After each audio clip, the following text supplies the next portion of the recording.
Learning to surf can be a steep learning curve. The more preparation you can do and the more knowledge you obtain before you actually hit the waves, the more fun you'll have when you do get out there.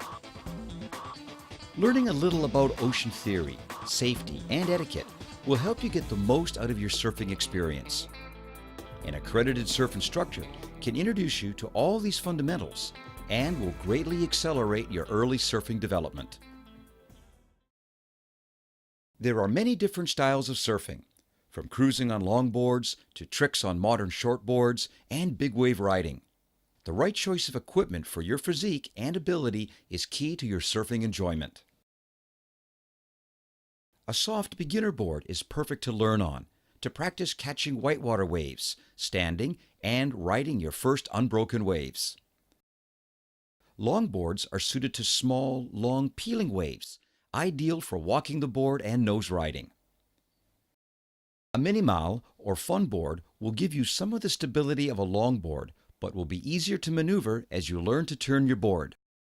A modern shortboard will allow you to tackle more advanced maneuvers once you've mastered the basics and want to step up a level.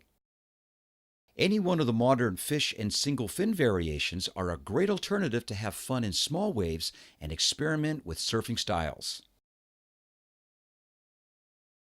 Surfing certainly helps your fitness, but getting into shape before you start will mean you have more fun when you hit the waves. Upper body and core strength, endurance, flexibility, and balance are all required. A combination of cross-training, such as swimming, paddling, yoga, and gym work, will get you ready for the waves and help you make the most of your surf time. It's important to be able to read the ocean and judge whether conditions are suited to your level of ability. Waves are created by the action of wind on water. The longer and harder the wind blows over a greater open stretch of ocean, the bigger the swell will grow. Being able to read a weather map and understand the effects wind, tide, and the ocean floor have on surfing conditions will greatly enhance your ability to find the best waves on any given day. So remember, a lesson from an accredited surf instructor can greatly accelerate your surfing development. There are two main types of surfing, longboarding and shortboarding, but a vast array of different styles of surfboards to ride. Make sure you get some good advice on which one best suits your physique and ability. Don't rely on surfing to get in shape. Get in shape to surf. A combination of training methods will get you ready for the waves and help you make the most of your surf time. Before you head out on your surfboard into the swell, it's best to gain some wave experience, and it's also useful to practice some key techniques on the beach and in a calm, protected area of flat water. If you are a competent swimmer, try your handed body surfing. This will help give you some basic wave sense and teach you to judge and catch waves, as well as improving general fitness. Stand in waist-deep water until the wave is almost upon you. Then dive forward with your arms above your head. By making your body stiff and streamlined, you'll be able to glide, and as you gain more experience, even move across the face of the wave. Start off in gentle waves close to the beach, in crumbling waves, rather than dumping surf. Paddling is an important skill and is also the most basic form of surfboard control. Practice paddling in flat water. This will get you used to balancing on a surfboard lying down and working the muscles you'll need in the surf. When you first lie on a surfboard in the water, you need to find its balance point. That is, the position to lie on the board so the nose of the board sits about a hand's width above the surface of the water. Practice reaching out as far as you can with each stroke and digging deeply and strongly through the water with your hands cupped. Go for long, slow, deep strokes rather than quick, short, shallow ones. Take some time to get better acquainted with the soles of your feet. These remarkable devices are the connection between you and your surfboard and will act as your steering mechanism, accelerator, and brake. Control of the surfboard will come from shifting your weight between 4 points, the ball and heel of each foot. In general, the back foot is used to drive turns and act as a brake, while the front foot acts as the accelerator and guides the board through a turn. Your foot placement on the board will determine if you are a natural or goofy.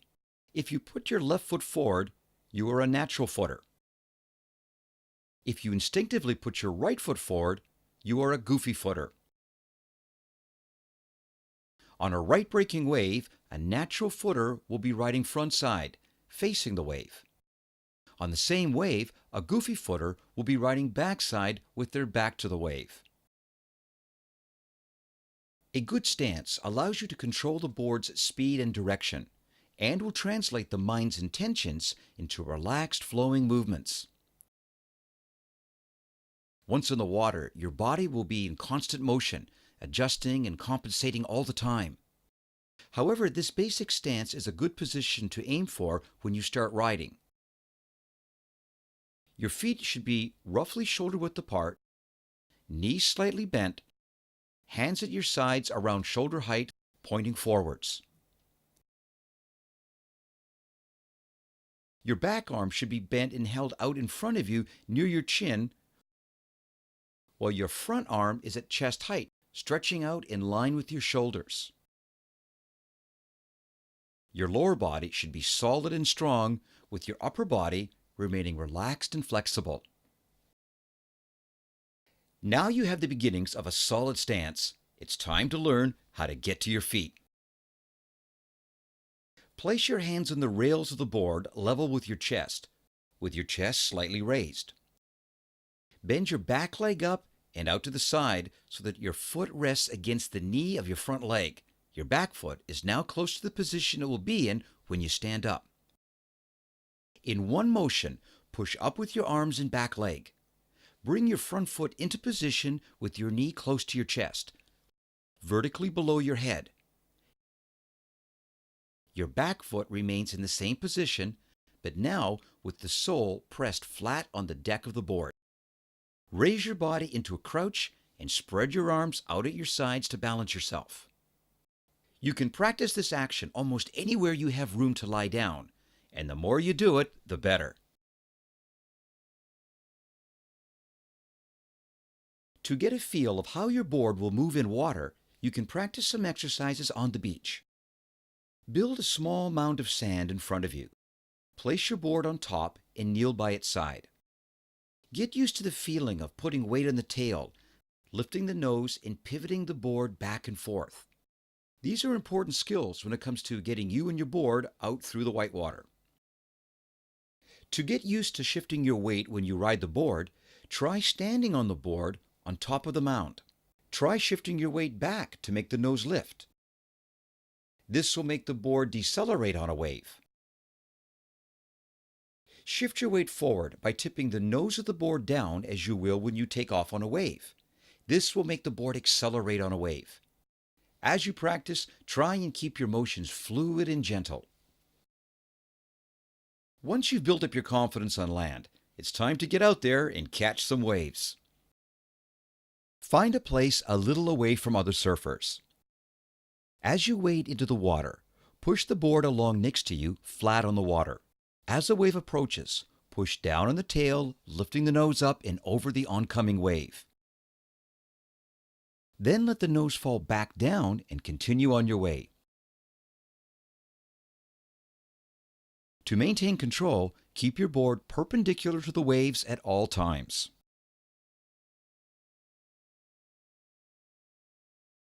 When you are waist deep, stand and wait for a wave.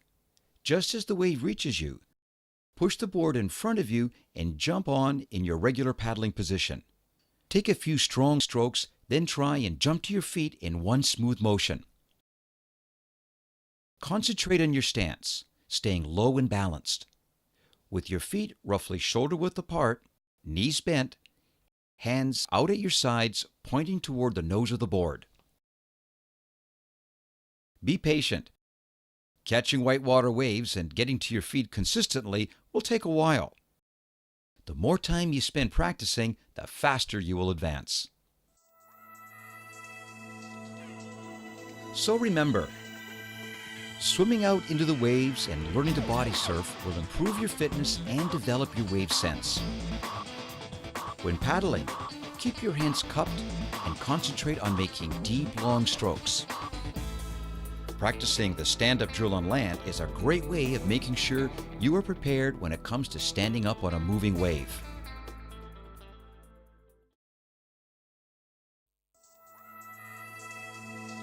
Surfing broken whitewater waves is fun, but it barely scratches the surface of your surfing journey. Now it's time to learn some skills that will get you riding peeling unbroken waves. You'll quickly progress to the stage where you can start catching unbroken waves.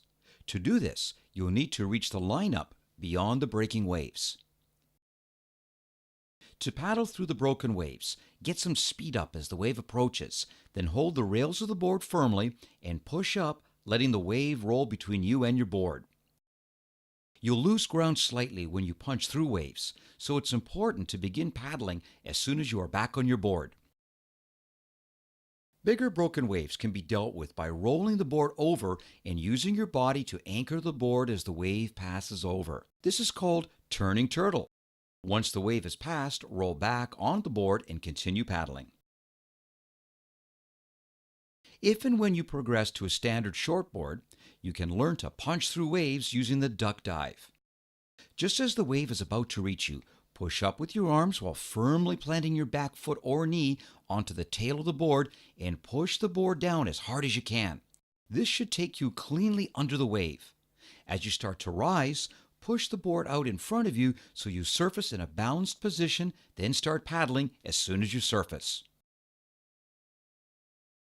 Timing is very important in duck diving. Diving too early or late can lead to a rough ride. When you progress to riding unbroken waves, you'll need to sit on your board while you wait and watch for waves in the lineup. This is not as easy as it sounds, so it's worth practicing in calm water. From the lying position, push up with your arms and swing your legs either side of your board, gripping the rails with the inside of your legs. To turn the board in order to catch a wave, use one hand to hold the rail for balance and lean back slightly to lift the nose of the board out of the water. Use your free hand to paddle and move your legs in an egg beater motion. If both legs move clockwise, the board will spin around in an anti-clockwise direction, and vice versa.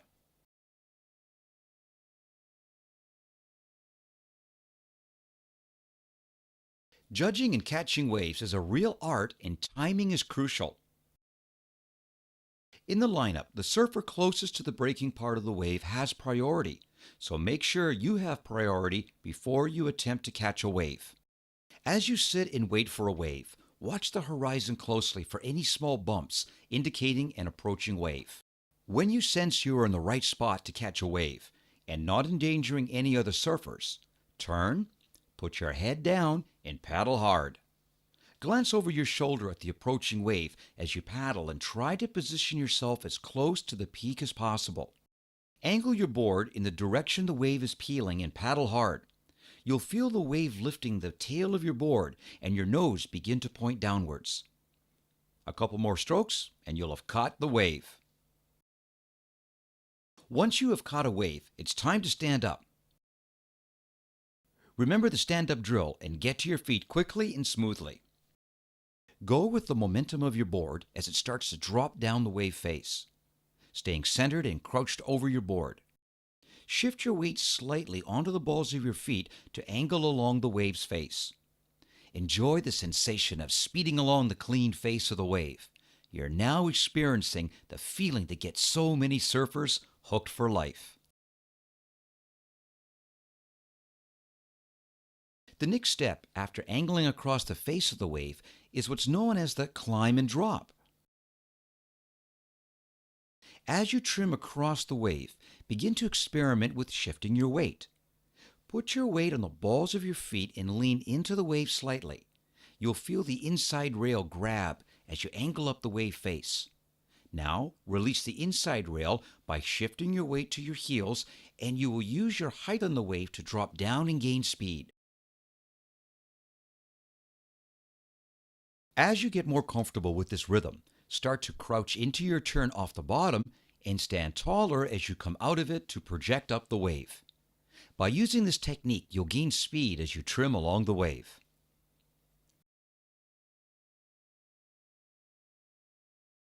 Eventually, the fun has to end. There are a number of ways to safely end your ride. If you reach the end of the ride under control and upright, you'll be able to flow gently off the shoulder of the wave. Crouch down as you come over the shoulder and smoothly return to the prone position. If you realize the wave is about to close out, pull off the back of the wave before it does. Simply aim high and cruise over the lip of the wave. When the wave closes out before you can pull off, fall or jump back into the whitewater. This will keep you out of the impact zone and save you a long paddle back to the lineup. Sometimes you may be forced into straightening out toward the beach. If you can, carefully lie back down on the board. If not, you can jump off with a shallow trajectory. Wiping out is a penalty surfers pay for the great pleasures surfing offers, and the sooner you become comfortable with it, the better. Try and fall away from your board, either to the side or back. You can use your feet to push your board away from you. Don't kick your board away too strongly, though, as it may hit other surfers or rebound at the end of the leg rope and hit you.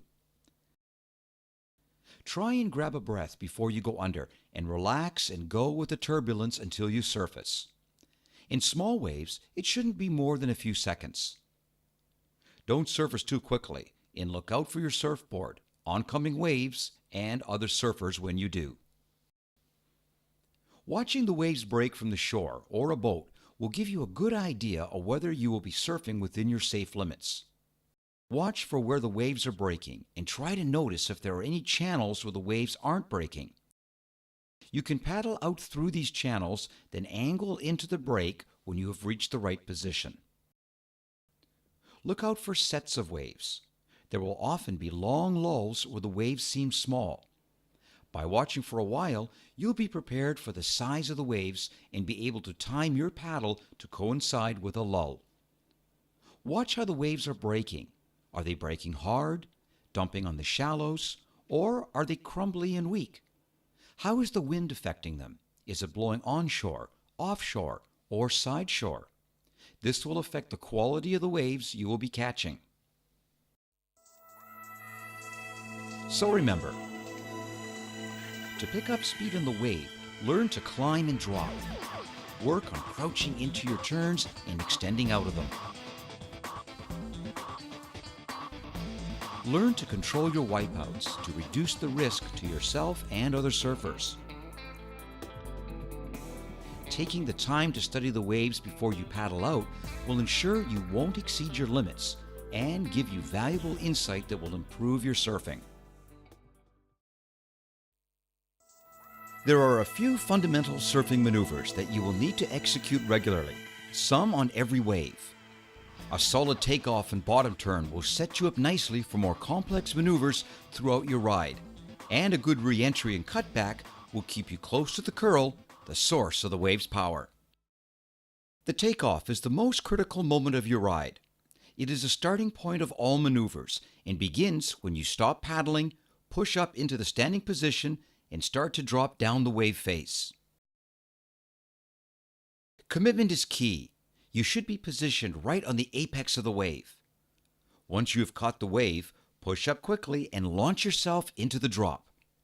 Stay centered and low as you drop down the wave, ready to absorb any impact and setting up for your bottom turn. If you paddle strongly and smoothly, you'll catch the wave early while it is less vertical and generally have an easy, smooth drop. If you are late, however, the wave will be steeper and you may actually drop through the air to reconnect at the bottom of the wave. If you are too late, you may get pitched over with the lip of the wave. As you become a more proficient surfer, speed and control will become your greatest allies. To generate more speed, you need to be close to the power of the wave. Practice riding in the top half of the wave where the face is steeper. Shifting your weight from your heels to the balls of your feet in a subtle climb and drop in this part of the wave is a great way to generate speed. Surfing with more speed gives you more stability, but you'll need to refine your control of the board as your ability to generate speed increases. Use your leading arm to control your position on the wave. You will tend to follow where your leading arm points.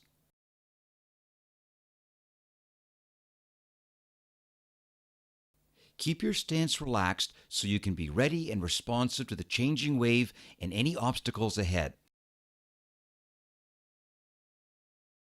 The bottom turn is the fundamental surfing turn, transferring the power and speed generated from the takeoff to speed along the wave. Lean into the wave as you reach its base. On your front side, your weight should be on the balls of your feet, with slightly more weight on the back foot to drive the turn. Look towards the point at the top of the wave where you want to end up. As you come out of the turn, extend your body out of the crouch and straighten your legs. The more you lean on the ball of your back foot, the tighter your turn will be.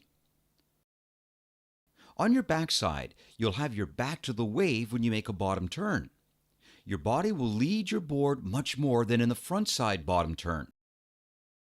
Put your weight on the heels of your feet and look over your leading shoulder at the top of the wave. Your upper body opens itself to the direction you are moving while your feet and lower body steer the board. The backside bottom turn can feel strange at first, but will soon become second nature. The cutback is a functional maneuver that brings you back to the wave's power source, the braking part of the wave, and also helps burn off excess speed, preventing you from outrunning the curl. It comes in many variations, from short snaps to long, graceful arcs, but the basic elements of the turn are the same, and you should aim for a smooth horseshoe or U-shape that leads you back to the braking part of the wave. For a frontside cutback, angle high in the wave's face and lean into your outside rail by applying weight to your heels. Open your chest and shoulders and turn your head to look back at the curl. As you reach the base of the wave, center yourself and transfer your weight back to your inside rail to redirect the board along the face. The backside cutback can feel easier than the front side because you are facing in the direction of the turn. As you near the top of the wave, lean onto the balls of your feet and transfer your weight to the outside rail. As you come back around, compress your legs and shift your weight to your heels to get back on the inside rail and complete your turn.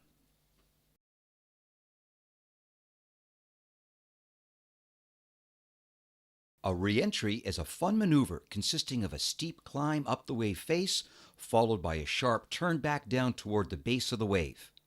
It's another way of keeping you close to the wave's power source. For a frontside re-entry, crouch into your bottom turn, putting extra weight on your back foot to drive a sharp turn up the wave's face. As you near the top of the wave, transfer your weight to the outside rail and put pressure on your back foot to begin your turn. Your leading arm should point to the bottom of the wave so your body and board will follow. As you complete your turn, either drop to the base of the wave or hold to trim in mid-face. Like a cutback, on your backside, the re-entry can feel easier and more natural because you are facing the direction of the turn. Begin your bottom turn and look up over your shoulder to the top of the wave. Release your inside rail and transfer your weight to the center line of the board. As you near the top of the wave, twist your upper body to look at the base of the wave while your board is still pointed upwards. Transfer your weight to the outside rail, and with the help of the lip, the board will turn in line with your body. Drop down the wave and lean into your heels for your next bottom turn. When faced with a section of wave breaking in front of you, there are two options. You can adjust your trim and speed under and past the section, or use the section to perform a floater. It's best to learn on a small wave at first, where the drop is short and gentle. As you approach the section, do a smooth bottom turn projecting up the face. Instead of turning, keep going up and onto the oncoming whitewater section. Stay low with your legs spread wide to cushion the bumpy whitewater. Keep low and give at the knees as you descend and connect with the wave face once again. So remember, generate more speed by staying high on the wave's face and shifting your weight subtly from the balls to the heels of each foot. Take time to practice your bottom turn, as this is an essential element of almost every other surfing maneuver. Use either cutbacks or re-entries to stay near the power source of the wave. Once you've mastered the fundamentals, you can start to push your surfing harder. With the right technique, some of the basic maneuvers can be extended or executed with more power and speed. If you prefer a cruisy ride, or you want to go out and have fun when the waves are small, then a longboard is for you. Longboards are part of surfing history, and old-school style is part of the attraction of longboarding. Cross-stepping along the board is a skill that looks effortless when performed correctly, but can take time to master. As you trim along the wave, put your weight on your front foot and lift your back foot cleanly over it so your legs are crossed. Put your weight on your new front foot and swing your back foot over so you are back in your normal stance, but now closer to the nose. Over time, you should aim to shuffle only for minor adjustments to your position and use the cross step for smooth flowing movement up and down the board. Continue moving to the end of the board and you'll be nose riding. This is a difficult skill and wipeouts are inevitable, but once you get your balance, you'll be cruising in fine style. You'll need to really arch your back to maintain your balance.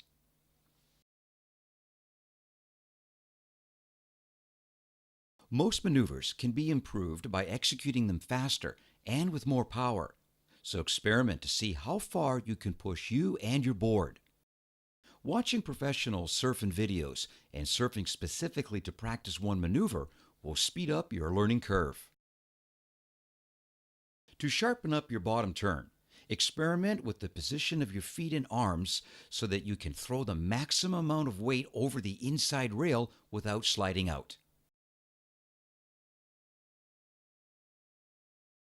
Different board designs will produce different turns. Longer boards will draw wide arcs, while shorter boards with a steep rocker will turn more sharply.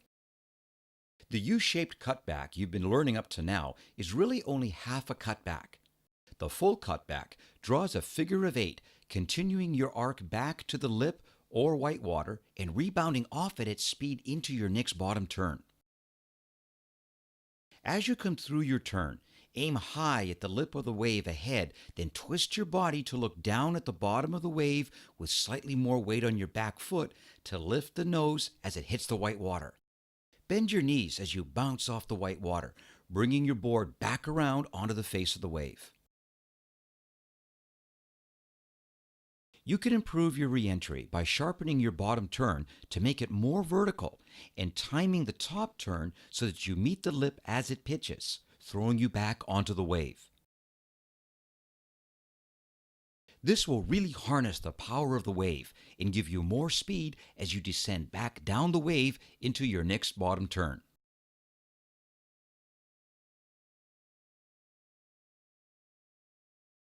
Breaking down maneuvers and learning them separately is important, but ultimately you should be able to link them all together with one maneuver flowing smoothly into the next. Flow and fluidity are the qualities you require as you smoothly adjust to the endless changes in the wave. Linking maneuvers is best done by always thinking and looking one step ahead on the wave. Watching waves break from the beach and imagining your path on the wave will help you visualize this. It's inevitable that as your surfing improves, you'll want to surf bigger waves. Bigger waves provide more power and speed for your turns, enabling you to pull off bigger and more powerful maneuvers. It's important to be in shape to handle big surf. The more confident you are in your ability to hold your breath and swim for long periods, the less intimidated you will be by big surf. Commitment and confidence are everything when it comes to big waves. Once you have decided to catch the wave, paddle hard and commit yourself to the drop with no hesitation. Becoming comfortable surfing big waves will have the added benefit of making you more confident surfing smaller waves and ready to push your surfing harder.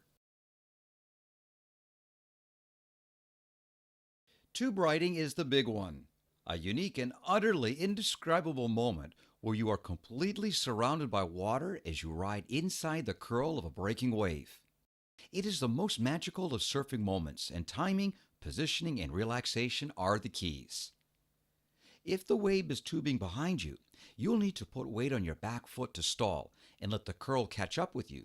Or, if it looks as if it will tube in front of you, you race ahead to get under the throwing lip. Once you are in position, the lip will throw over you and your view of the world will be condensed to a spinning, almond-shaped hole.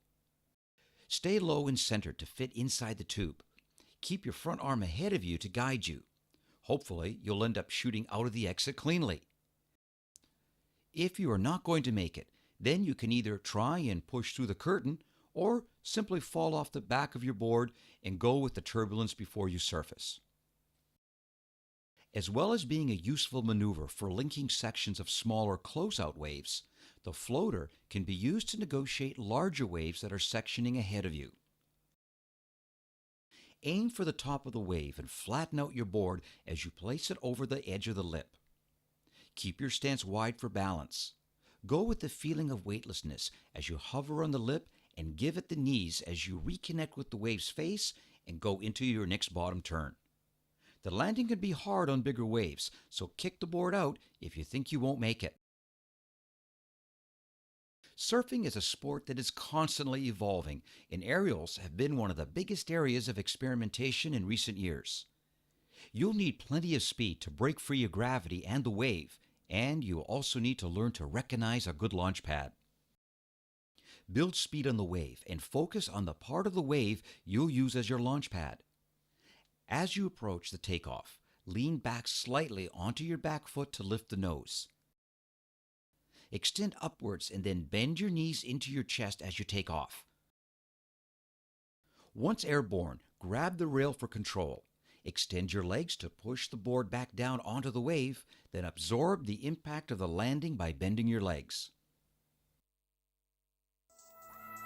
So remember, try to push your turns harder by crouching lower and leaning more heavily over your rail. Start to look and think one move ahead and link your maneuvers together into one flowing ride. If you want to start tackling bigger waves, then do some fitness training so you'll be confident and committed once you're amongst the big stuff. Surfing can take over your life if you let it. And one of the truly wonderful things about it is surfing can be many different things to different people. Elite competition, exotic travel, big wave adventure, communion with nature. The common denominator is the ocean always commands respect. The highs and joy it brings are to be cherished, shared, and passed on. In the meantime, happy surfing. Keep our oceans and beaches clean, and above all, have fun. So what are you waiting for? Go surf.